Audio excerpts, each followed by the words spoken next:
Hey Trail Riders, welcome back to the Daily Ride. We're going to get back to our place here. Alright, the scriptures that get us through the Bible in a year are 2 Kings 11:1 through 13:9, Psalm 78 9 through 16, Proverbs 16 29 and 30, Acts 7 1 through 22. Today we're going to be talking about the original quitters.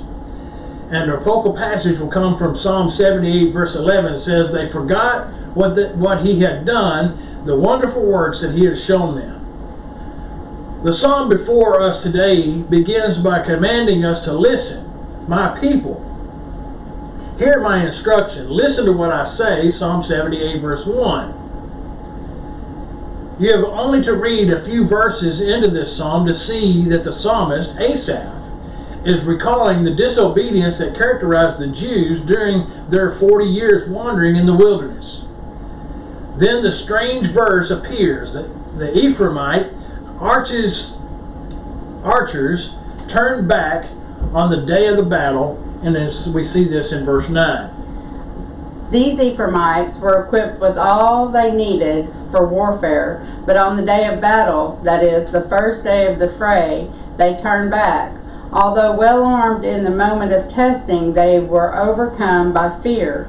Doubtless, they paraded well and looked fine as they marched out to battle, but when they came face to face with the enemy, the only weapon they used was a cloud of dust as they retreated in masses and in a hurry. A preacher I once read about referred to the Ephraimites as the verse of the original quitters. What an indictment. The Ephraimites live on. They are to be found in the rank and file of many a modern day congregation. They look fine in the church on Sunday mornings with the hymn book and the Bible in their hands and let the hot rays of temptation beat upon them, and they run.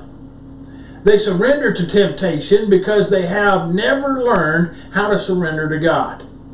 When we surrender to God, then we need not surrender to anything else. So let's go to the Lord in prayer.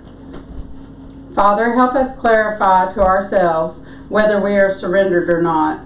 For we see that if we do not fall at your feet, then we fall at the feet of things and circumstances. Show us at whose feet we are lying. For your own name's sake. Amen.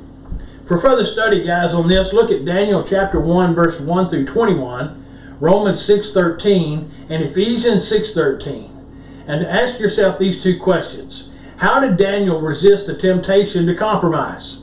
And 2, what are the results of resisting temptation? God bless you guys. I hope you'll continually follow me here on the Daily Ride, and I will see you on the next trail ride.